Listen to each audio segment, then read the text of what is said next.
Jeffrey would love to have people thinking about him, invested into him, obsessed with him. And so he tries the creepiest, weirdest ways to make this a reality. But all it does is just scare off the people that Jeffrey actually wanted in his life. The girl that Jeffrey wants to attract is obsessing about someone else.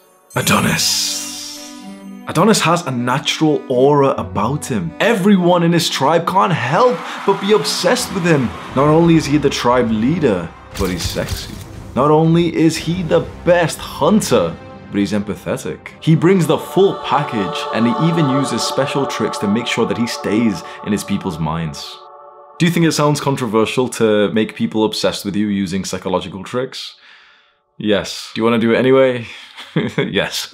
In my second year of university, I was a boy, and I used certain tricks that you're gonna learn here, but I need to explain, okay, first. I used certain tricks to make girls obsessed with me. I went from being a kissless virgin, literally kissless virgin, about 2-3 years prior to this, and when I'm age 21, I was using these tricks, to the point of having 3 girls in love with me at the same time, and 2 of them knew about each other, and they'd often like sort of fight and argue with each other when they'd see each other in the club. They were constantly thinking about me, and they were free whenever I wanted to fuck. I would literally just text them, come to my room, and boom, literally 20-30 minutes later, she would be there. And I wasn't a good person then, so this was 4 or 5 years ago. I was just like a degenerate fuckboy going to clubs, taking drugs, and, you know, sleeping with lots of girls and stuff. I wasn't like a nice person back then. But I do remember one thing I did, which I'm not proud of, but like one of the girls that was obsessed with, not even one, honestly. I was gonna say one of the girls, but honestly, most of the girls who were obsessed with me, who I was sleeping with in university, I'd often just look through their phones, like they'd usually just show me their passcodes and stuff. And so when they'd be like asleep next to me, I'd just like, just cause like, it's just interesting. Has she been chatting shit? Has she been fucking anyone else? Let's just find out, bro. I don't recommend doing this, bro. This isn't like, it's not good for your mental health at all. And it just,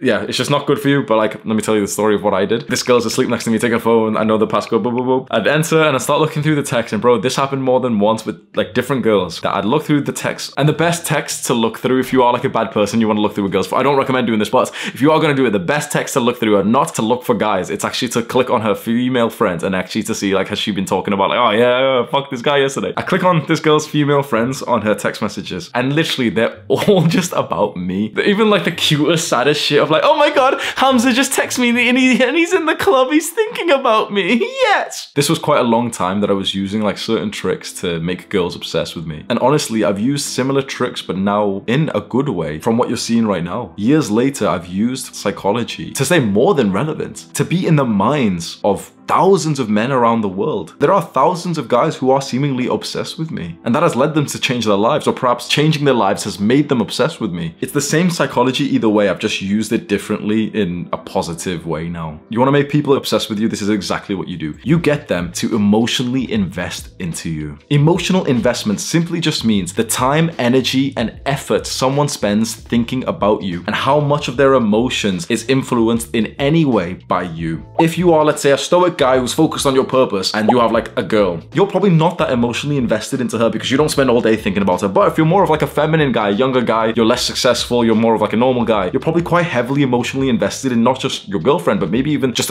like a girl that you've got a crush on. You're so emotionally thinking about her all the time. You know, you're so excited when she sends you a text message. Flip this around, and the more that someone else thinks about you, cares about you, feels things because of you, the more that they are obsessed with you. And there's 5 tricks, 5 things we can do to spike how much they are emotionally invested into you. Number 1, polarize. Polarize means to push people to the extremes of loving you or hating you. Too many guys are so soft and so weak that they'll keep people near the middle, that they don't want to offend anyone. The only way that you'll find who is real, the only way that you'll find people who really fuck with you is by pushing people to the extremes and like really showing almost quite extreme versions of your personality and your viewpoints. Because when you show those like extreme viewpoints that you have, that's when anyone else who's similar to that will be like, oh wow, I love that guy, I love his takes. Or some people will say, wait, I hate him. Either way, whether they love you or hate you, they're obsessed with you. The second psychological trick that you can use to make people obsessed with you is to be relatable. And you can see that so clearly with this channel. If you are relatable, if you are just like that person, they'll think about you more because they're able to like put themselves in your shoes. And if you're able to be relatable, but slightly ahead of them, especially in the things that matter, they'll be so like, you know, emotional. They'll be thinking like, whoa, like that guy's so similar to me, but he's done something different. For example, let's use me when I'm 10 years old and I'm a little brown kid, right? Specifically brown, okay? And I see